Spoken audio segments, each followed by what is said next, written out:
Okay, right. So we're on A Tale of Two Women. So we're going to be looking sort of really today. What I want to look at is this sort of exploration of ideas about sort of sisterhood and maybe its loss in Gilead, how that kind of changes. So hopefully you have got that lesson, A Tale of Two Women. I think I did share it. Yeah, you got access? Yes, you got that one? Yeah, that's good. Right. So if we just take another little look here, and this is just that where we were the other day, and it's still in that sort of shopping one, and we have that sort of discussion taking place between Cora. If you've got your texts, oops, get mine. It's just in that shopping chapter, chapter 2 sort of thing.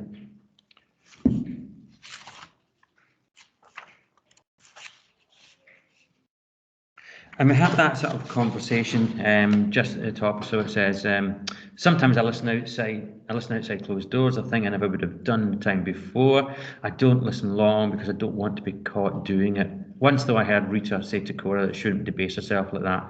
Nobody asking you, Cora said. Always, what could you do, supposing? Go to the colonies, Rita said. They have the choice. With the unwomen and starved to death, and Lord knows what all, says Cora. Catch you. They were shelling peas. Even though the almost closed door, I could hear the light clink of the hard peas falling into the metal bowl. And I heard Rita a grunt or a sigh of protest, of agreement. Anyway, they're doing it for us all, said Cora, or so they say. If I hadn't got my tubes tied, it could have been me. Say I was 10 years younger. It's not that bad. It's not what you called hard work. Better hard than me, Rita said, and I opened the door. Their faces were always the way women's faces are when they've been talking about you behind your back and you think you've heard. Embarrassed but also a little defiant, as if it were their right. That day, Cora was more pleasant to me than usual. Rita more surly. Now, what does that reveal? Just that little snapshot. What does that reveal about the women of Gilead? They like the trapped. They do. I mean. Well, what is that? If this was anything else, what would we call that? That sort of exchange between Rita and Cora. What is that? How would we define it? What are these two women doing? Gossiping. That's it, isn't it? This is two women gossiping. Which is quite casual given the background and circumstances. Yeah, and it harkens back to this is what you'd have done before. Now we have.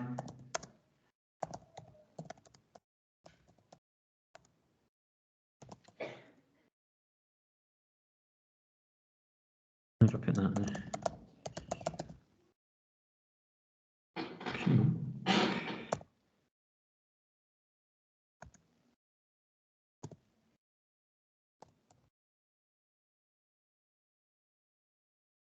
Now,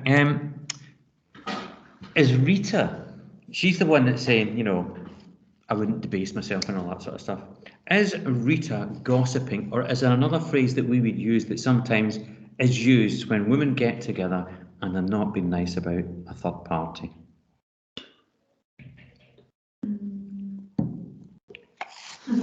Without thinking for reason. Well, it might be. Does it have any resemblance to a female dog? Mm-hmm.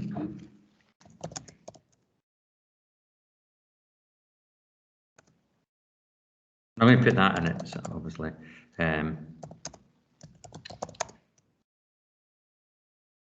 Yeah, I mean, because she's quite anxious. I mean, Cora is the one that is very supportive, of Offred, and Hamid saying, for God's sake, they truly are taking one for the team here. What they're saying, what they're doing. And so we have this taking place here. What does that show? Because what would you automatically expect women to do in the world of Gilead? where we have this gender divide, where we have this sort of You'd all support. wouldn't you? Yet, no, there appears to be division. Like everyone's themselves, really. Yeah.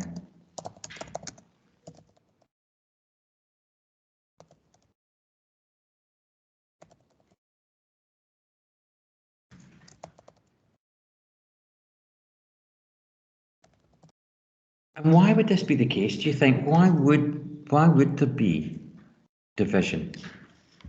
Because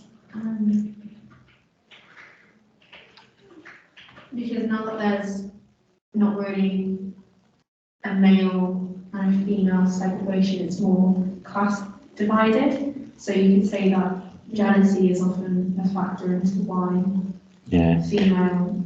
Isn't it? And what's Gilead done to the females? Within that category of females, what do you have? Well, there is that, but think about all the different structures we have of females within Gilead. They basically define who's important and who's not. Yeah, at the top you got who? The Commander's wives. At the bottom. Well, not really. It's the other handmaids. No. Oh, the people at the colonies. And what are they called? Begins with a U. Oh, Sophie. Oh, Sophie. I know. Oh, you're going to have to say so. UN. Double. O.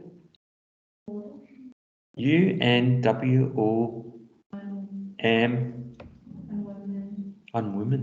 Yeah. Isn't that?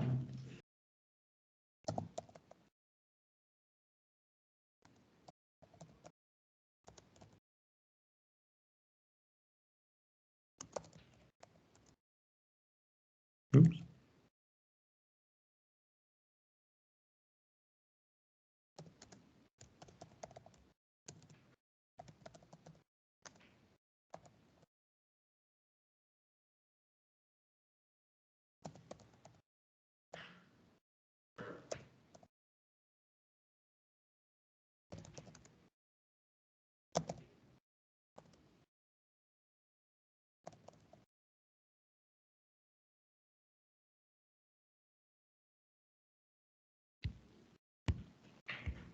Okay.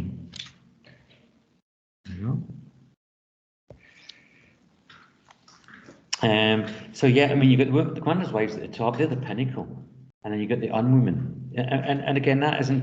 They've even been rejected within their own community, their own female society. I mean, these are labels given by males. Don't forget as well. But by categorising, it says what your function in society is, and some are deemed to be more useful than others in Gilead. Yeah. Yeah. You okay?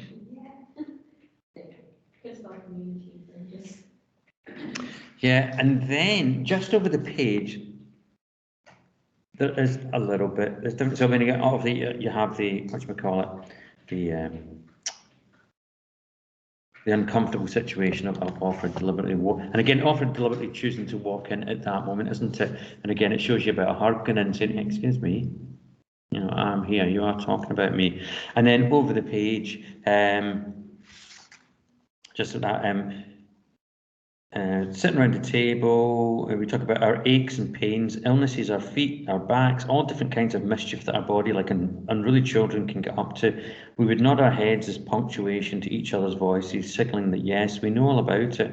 We would exchange remedies and try to outdo each other in recital of our physical miseries.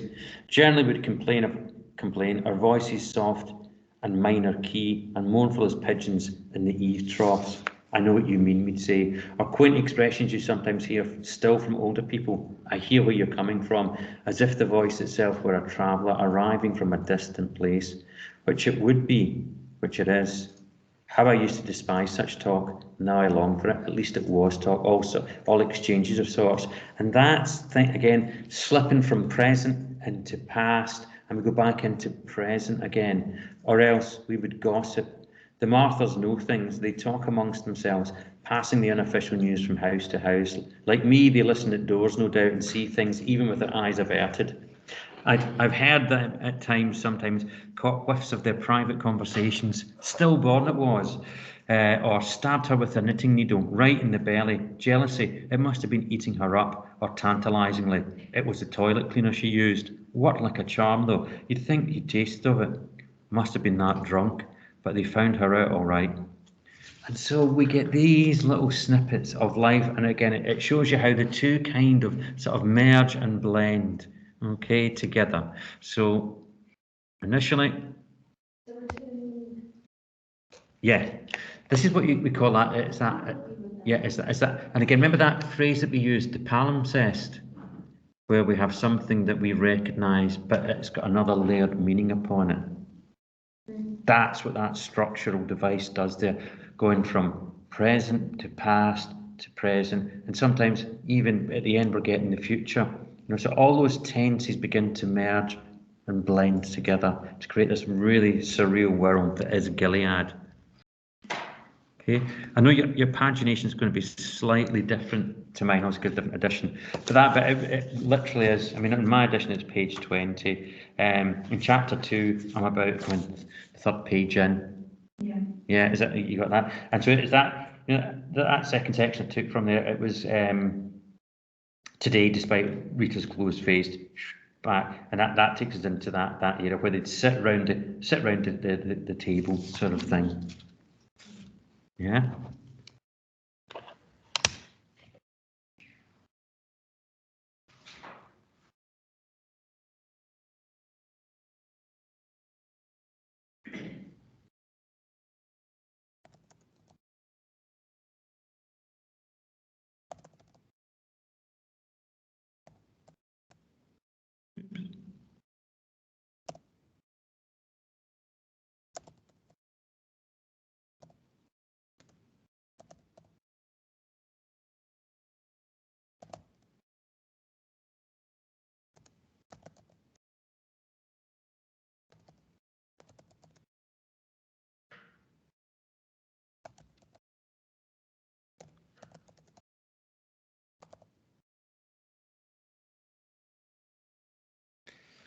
And so here we do see that kind of that common bond, sisterhood. That there's that unity. It's something that unites them. It's about female issues, female problems, to use that kind of loose term.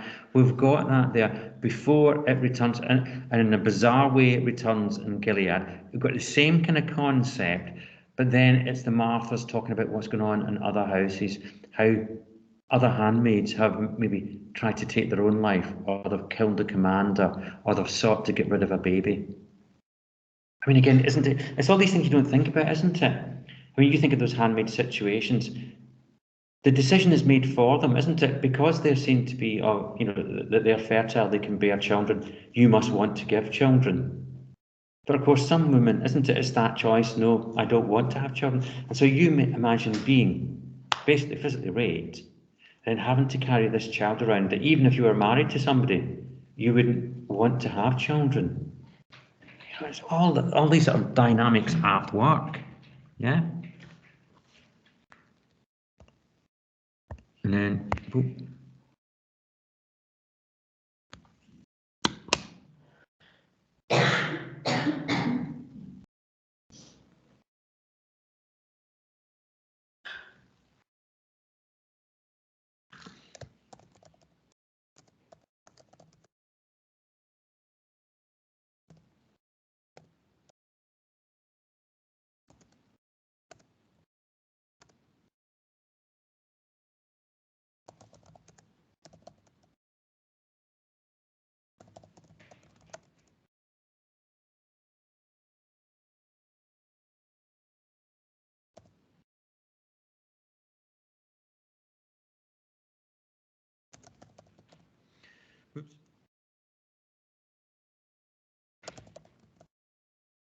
yeah. So, and again, it shows you how kind of twisted the society has become. Yeah, where things again. It's offered to herself. you don't miss these things until you lose them. I took it for granted, and how I wish we could go back to this. But now this is what we gossip about. This is what we talk about. And again, it's all in that low key voice, isn't it? They don't want to be overheard. Again, where it would be, you probably all seen it yourself. Been out and about. We've maybe got a group of women out together, and suddenly sort of the raucous laughter. Robust common bond between each other that really unifies you. That's all missing because it's all having to be done hidden because you mustn't be caught. Yeah. You look very intense as you're typing there. Yeah, I have to say something. Okay, so we then moving it on here, right? And then in the next chapter, we meet the joy, the wonder that is Serena Joy. Our first impressions of Serena Joy. We just put it on. I've got a picture there, obviously. Just give me sort of adjectives, words, phrases that you would use yourself to kind of define. You'd use to define her as a character. How you react to her as a reader. Sophie, if I come to you first. Cold. Cold. Okay. Right. So she's cold. Why do you think she's cold? I think it's the stare that she's giving. It doesn't really show any emotion in her eyes. Okay. Like Offred, even though she's not really, well, what I can get from the book is that even though she's not really allowed to show any feelings or anything, you can sense by her eyes what she's feeling. Mm-hmm. It's really enjoyable. It's like, okay. Yeah. Clem, what do you make of Serena Joy? Protected. Oh, of who? Of what? Just of herself. Right. Just to make sure that she feels like she's sure.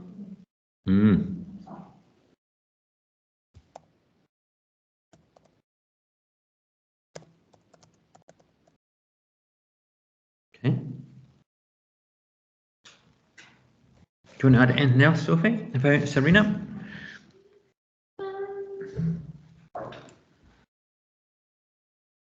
She looks quite careful as well, or cautious in how she'd speak to maybe her husband or something like that. Mm-hmm.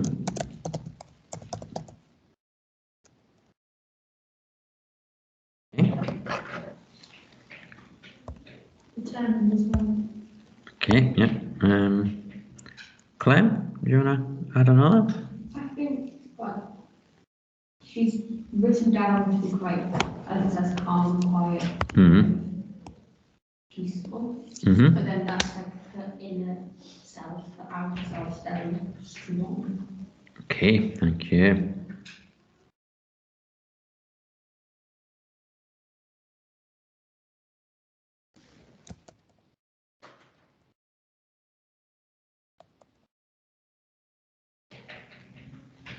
Here's one I'm going to put, and I want to get your reaction to. Oops. Go slow. Is she a victim?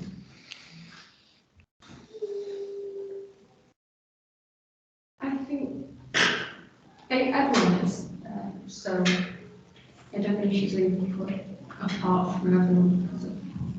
So everyone. What do you mean by everyone? Who are you defining by? All the women are victims in some way. Okay, just the women. Men too. You imagine being a gay commander in Gilead. Because we all know what happens to homosexuals in Gilead on the wall. You imagine being a gay commander, given a handmaid, and you're told, well, once a month you're expected. I think you could say that she is a victim just by Gilead as a whole, because all in all, everyone's a victim. That's there. Like no one, unless you're a true believer, which we have already found out if people are or not. there's always a sense of fear of like that. There's always going to be victims, but in her circumstance, she has power. She has authority, and like Offred, who has none of those things, she's like how do you say that? Not benefited, but optimistic. Well, in a way, I mean, outwardly she appears, isn't it? Because she's got all the fine trappings of a commander's wife. She doesn't have, well, she's not raped once a month, sort of thing. She can go as she pleases. She's got power within the female hierarchy. Limited is maybe within. She controls the house. Limited maybe with some of the male. You know, the angels, the guards, that sort of thing. But again, has no control of things like the eyes of the sons of Jacob. And so there is a strange thing that maybe goes on with Serena, which might begin to explain part and parcel of her character. Now, if we think about her name, if we just broke her name down, you know, obviously Serena, we're thinking of, you know, somebody calm, quiet, thing of beauty. And obviously joy. Joy speaks for itself. What is Atwood using here by the bucket load, by naming this character Serena Joy, and the character that we come across? Oxymoron. Yeah, oxymoron, and you know, tons of irony, isn't it? You couldn't have think of anybody more inaptly named Serena Joy than the one that is in this text, isn't it? She's a complete reverse, but again, done deliberately. Now, what I want you to do for me, as you can see, I've got some quotes here that I've taken from that chapter. We're going to sort of discuss them.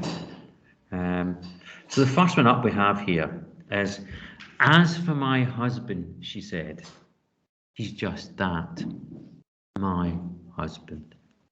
What is going on there? What is Serena Joy up to, Clem? What do you think? What do you make of that? It's like she's reinforcing the fact that she had a life before this, and she doesn't want to forget that she knew life. Okay. Okay. So we've got a little bit of that going on, yeah? Sophie? Did you say about claiming territory? Oh, this is very much claiming territory, isn't it?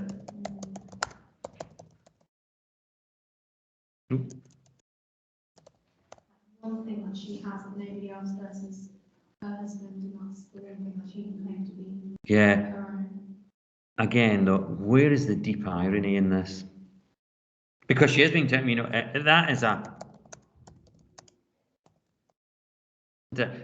a hands-off one. You know, that is a "don't you dare come near my man. I scratch your eyes out if you do." Yeah, you know, that sort of thing. You know, it's a. Is there such a thing as this? They talk about the girl code. Yeah. It's. Thank you. And what is the girl code? It's like a bunch of rules that they only follow. Yeah. And it stretches to such things as you don't date the ex. I do believe, you know, not without approval. And you say it's okay if you wish to, but most times it's don't you dare. And it's like, make sure to text and get home, make sure to text and go out. Yeah, and if you. Yeah, if you did break that code, oh my goodness, all fury breaks loose, doesn't it, from the girl community? How could you? You broke the codes. You feel like it's almost like you get the finger pointed. Never darken our room again. Off you go. Yeah. So there is that. So you've got that. It is that warning. He is mine. It is possessive. It is territorial. Yeah. What's going to happen? Yeah. Yeah.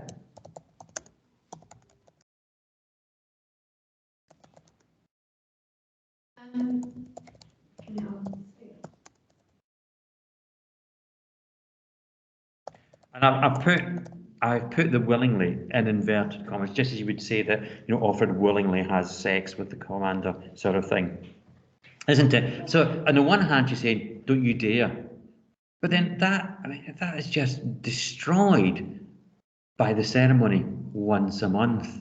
It just runs through, you know, a cart and horse through that, isn't it? And in theory, she is willingly sharing her husband. But again, thinking about her as a victim, you imagine the indignity of being the wife with the handmaid between your legs while your husband is having sex with the handmaid. Did you say that just in the sentences speaks quite loudly because it doesn't share any sort of emotion like husband or wife that have a lot of affection or romance.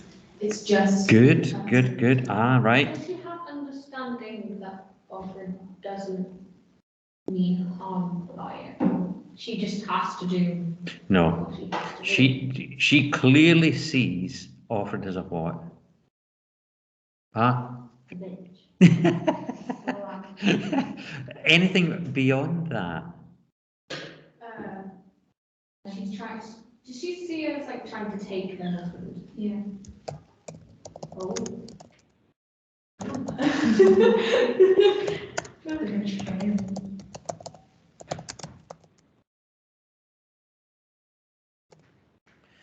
Why are the handmaids a threat? What? Because you could say, well, it's her husband, she should be carrying the baby, but instead it's someone else in her house. So why isn't she carrying the baby? She's barren. Yeah, or past those years. And so handmaids are fertile. And what might happen between handmaid and commander? Highly unlikely. They might grow a bond. Mm. Affection.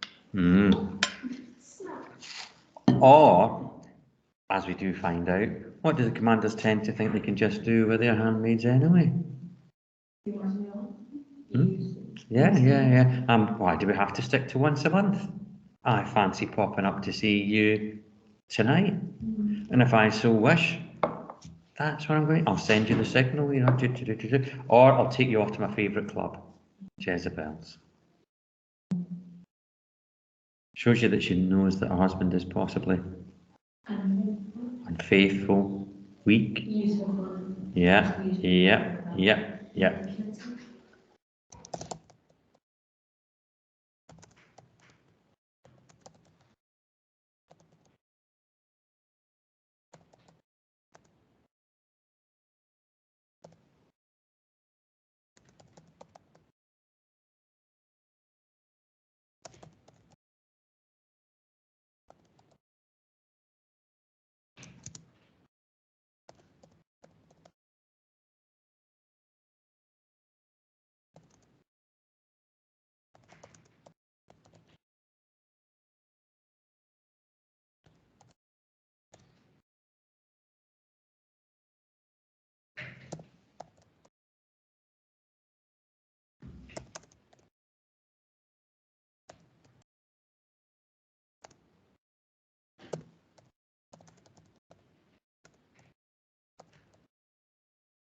Yeah, and it is that, isn't it? I mean, it's that idea as you've mentioned, Sophie. He's just that, you know. It does make kind of very transactional, very businesslike, very functional. You know, that's all he is, a husband. But he's my husband. And of course, the other flip side of it is, you know, it seems to imply, isn't it, that, you know, what Offred would want her husband, or she's just out to, you know, grab, you know, a commander sort of thing. You know, she doesn't think about the indignity of what Offred is going to have to go through for the ceremony. Why not? Because it doesn't bear thinking about. You don't think about it, it doesn't exist. And maybe, you know, it's one way of trying to make, you know, square your conscience. That's the one way that you can kind of cope with it. You know, yeah. Good. So then we move on to, unless Emily can think of, and then anybody want to say anything else? You don't have to raise your hand, Sophie. There's only two, but I know it's old habits that you do. Pick me. No. I'm not going to pick you. I'm going to pick that bookcase. Yeah. Come on, you've been very quiet. Yeah. Oh, is that what it was? Sorry. Of course you can, but do hurry back. Yeah, but do hurry back. Yeah. Okay, we'll hang fire until you come back, sort of thing. Anything else you think about in that section about? I mean, I think we've got a lot. I mean, anything else while waiting for Sophie to return, sort of thing. I think that's like as much. Yeah, I mean, it's that kind of idea about ground rules for the house, isn't it? You know, it's my house, my rules. You abide by them. But I suppose the one thing we could say that we've got here as well is you do have. There's a veiled threat going on here. Play by my rules or else. And in Gilead, that could be something really horrible. It's quite an effective rule. You can say stuff like that, but no strength behind it. Well, I mean, people like, I mean, you get the sense that Serena, you think, yeah, it's never put to the test. But I suppose you could just make her life really horrific within that. And for a while, she does make her life pretty crap in the household. You know, she can be, you know, vindictive in that respect. You know, if you cross me, there will be repercussions. Is kind of what she's saying here. And it is, isn't it? It's about the little bits of power that you do have in Gilead as a woman. You cling to. You know, I'm going to see that in the next one as well. Where, you know, that one it says blocking the entrance. There's a push and shove over such toehold these days. It's that idea that the small amount of power you can have, you're going to cling on to for dear life. You're not going to relinquish any of that because, you know, your status has been reduced anyway. So the bit that you've got left, you're going to make sure you keep. Yeah. Okay. All right. Can I make that go right up? I can't. Good. Do you have to see my crocheting?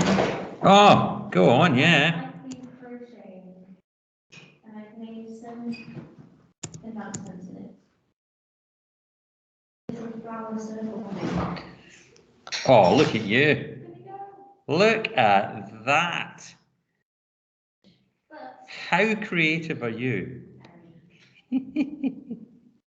So when did you start taking that up? around last week. Was it? Yeah, it's quite easy. Just go underneath and then. I will take your word for that. Yeah, 6 chains. Then just attach it to the top. Then you make them bottom. Look at that. There we go. Look at that indeed. I tried making a blanket, though it's very hairy. Well, that's pretty huge. That's pretty large scale. That. Yeah, I mean that is, yeah. You as you see, that is scaling up on quite some. It's Dear.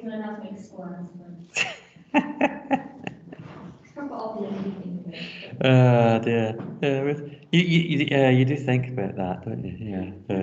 Yeah. We sort of define things by, you know, what we do. Like a collection of fun things. I do chess, crocheting, backgammon. Hey. Maybe checkers, I just can't remember. Yeah, you can't complain about that. Welcome back, Sophie. Finished the lesson. Yeah. We decided that was enough. Yeah. We just said this, where you were going. You know, there is also this idea that when you said about her husband and all that stuff, you know, there is a veiled threat going on there as well, isn't there? You know, it's played by my rules. And then Clement just said, well, does she really have any power, real power sort of thing? You think, well, you know, to a point, yes. And then, you know, we just think then, but yeah, life within the household could be made awkward, demeaning, you know, even more so for her. So we then look at the next one that I hooked out. Blocking the entrance. There's a push and shove over the such toeholds these days. And Clem and I were just saying, what's that about, Clem? Just what we were discussing before. She's like trying to hold on to some of that authority. I'd say, yeah, you're spot on with authority. It is, isn't it? This is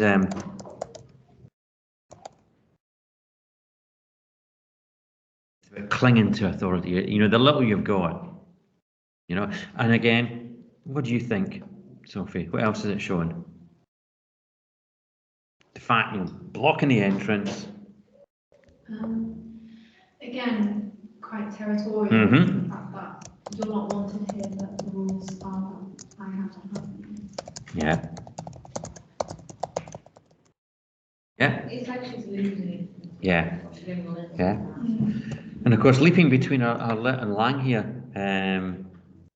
Clem. Obviously, that whole blocking the entrance thing, territorial, that's taking us back into our semantics, isn't it? That we're seeing that.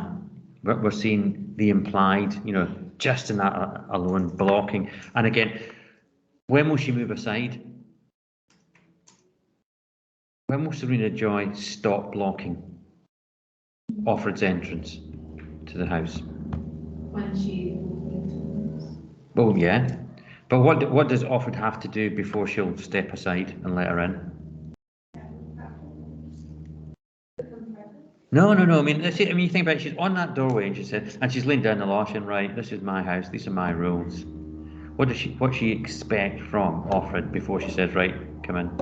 like an agreement. Yeah, for an acknowledgement and an agreement. That's when she's saying, once you've agreed to my terms, then you get in, not before. And there is that whole kind of awkward moment, isn't there? She gets delivered like a package and she's kind of left on the step. And we go through this. And only when Serena Joy's kind of satisfied, yeah, I've made you suffer a bit there, I've shown you my little bit of power, and you come. Yeah? Did you say that?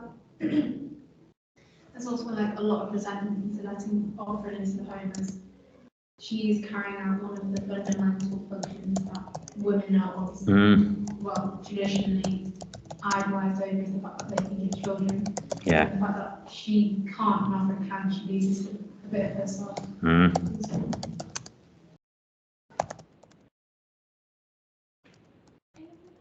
Want to see yourself as Offred. But I mean, again, isn't it? Well, she is a constant reminder to her that, I mean, again, it takes us into that territory, isn't it? How do again, you imagine you're being told by a doctor, I'm sorry, but you're not going to be able to bear children anymore. What would that woman maybe then feel? Try to ignore the Spanish vibe coming through the room. Is that what it is? Yeah. Sophie's just rolling her eyes. Yeah. But how might she feel if she can't have children? Presupposing that she wants to have children. Useless, isn't it? And you may go down that route, I'm incomplete. I'm not a whole woman. I can't even do the most basic function that every other woman can do. I mean, exactly. Look at that woman. She's had 5 children. She only has to look at her husband. She falls pregnant. I want to have children, and here I am. I've been smitten by something which stops me from having children. And so it can lead to that. And every time a new handmaid comes to the house, it's like a new slap in the face to Serena Joy. Here's another woman who can do what you can't do. And I think that's It's okay. another reason that she's so passive aggressive towards Offred and why she's so maybe harsh and that whatever power she has, she asserts over Offred is because the one thing that she really wants is the only thing that Offred has. Yeah. So she's jealous. Oh yeah. But also we see jealousy within the handmaids too. Weirdly enough, it's all over the place, and that this sort of feeling is that sort of corrosive feeling. But yeah, and it shows you how destructive, the whole sort of world that Gilead's built upon. It's built upon this sort of backbiting, resentment between groups. That's what keeps them on their toes. And again, it's that classic kind of divide and rule tactic. It's why they can never be kind of unified and just say to them, no, we don't agree with this system at all. And it sort of appeals to the basest human instinct. I'm better than you. I'm one up in you. Yeah. And in a way, isn't it? Status-wise, the commander's wife is head and shoulders above the handmaid, but in reality, she's not. Yeah. And that sort of comes through, doesn't it, with the next one, you know, as well there. I'm a reproach to and a necessity. You know, and again, it's that sort of, that is that sort of, as she talks about there, isn't it, a push and shove? There is the push and shove. And the one thing there's nothing more that you should like than to just shove her out the door. But by the same token, she's got to push her into the bedroom once a month and let happen what has to happen, because it's the only way for the commander to get a wife, to get a child, sort of thing. And it's this idea that commanders must produce, and it avoids, which we come to later on, isn't it? It's part of the reason why the Doctor says the things that he does. What's the basic premise is that it's not being looked at here, when it's like the commander needs a handmaid to have a child because the commander's wife cannot bear children. It's always pictured that the commander's wife is fertile. In fact, it might just be the commander's fertile. Yeah. It's, again, it's the burden of, you know, sort of guilt has been placed at the woman's door, and isn't it? It's that thing that they don't talk about. Infertile men in Gilead. You know, the words, the concepts don't exist. You know, we don't, because again, it's holding up this idea that men are. If it was the man's, Yeah. they wouldn't even think of blaming it again. No, it's not. In Gilead, it can never be the man's fault. So, Serena Joy, because she might, because obviously she tells Offred to have a baby with. And she kind of knows that maybe her husband, as she says, fire and blank. She says, let's speed this up. You get with Nick, and I'll sort it out. Yeah. But could the real reason that there's not being a baby produced between the commander and his wife is that the commander's actually fertile and not Serena Joy, or is she like? In Gilead, the presupposition is that the issue of bearing children, or not bearing children, is an issue. It's a woman's issue, not a man's. So, but of course, and again, I had to give that a little bit of context at the beginning, and it's a thing. Male fertility is dropping. That's where the major issue now is with, you know, populating the human race, sort of thing, and it's been dropping pretty regularly since mid-80s onwards. So has it been determined that Serena Joy cannot give children? No, it's just automatically assumed. And again, it might be, again, because we're given sort of ages, it might be a case that she's past childbearing age, you don't know, but she's never had a child of her own prior to Gilead. All the handmaids prior to Gilead have had children, and that's why they're picked as handmaids, because they know they've had children once, they can do it again. And it's just as simple as that. You know, brutal, sadistic, horrific, yeah. But I mean, again, it's, I mean, you know, when Handmaid's came out, it was because Trump was on power in America that everybody sort of saw new resonances within the text to Trump's America. I think it's not going to be too long now before people start making resonances with Afghanistan, because look what they said last week. What has opened up this week for boys but not for girls? School. Boys have been told to go back to school. Male teachers have been told to go back to school. Females have been told you can't go back yet. And female teachers, don't go back yet. We'll tell you when. And apparently, again, this is what they did 1990s. They just said, we'll open up the girls' school when it's feasible. But already you can see the writing on the wall here. Girls do not get an education. Very, very dystopian. And, you know, it's just that. And again, it's the whole thing about you have to have the traditional dress, and that's coming back into the street. All these things. And so, again, people begin to sort of draw these kind of parallels too. Okay? Right? Well, that's us at the end of today's lesson. Well done. Okay, we shall continue with this next lesson, which is, look at my timetable, is it tomorrow?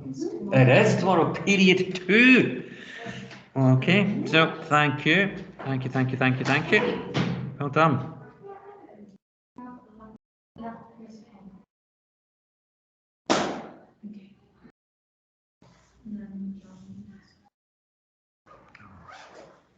Right, dismiss. Stop recording. At work, one of the lifeguards noticed the wave turning, and he got absolutely wiped out. normal clothes. Absolutely hilarious.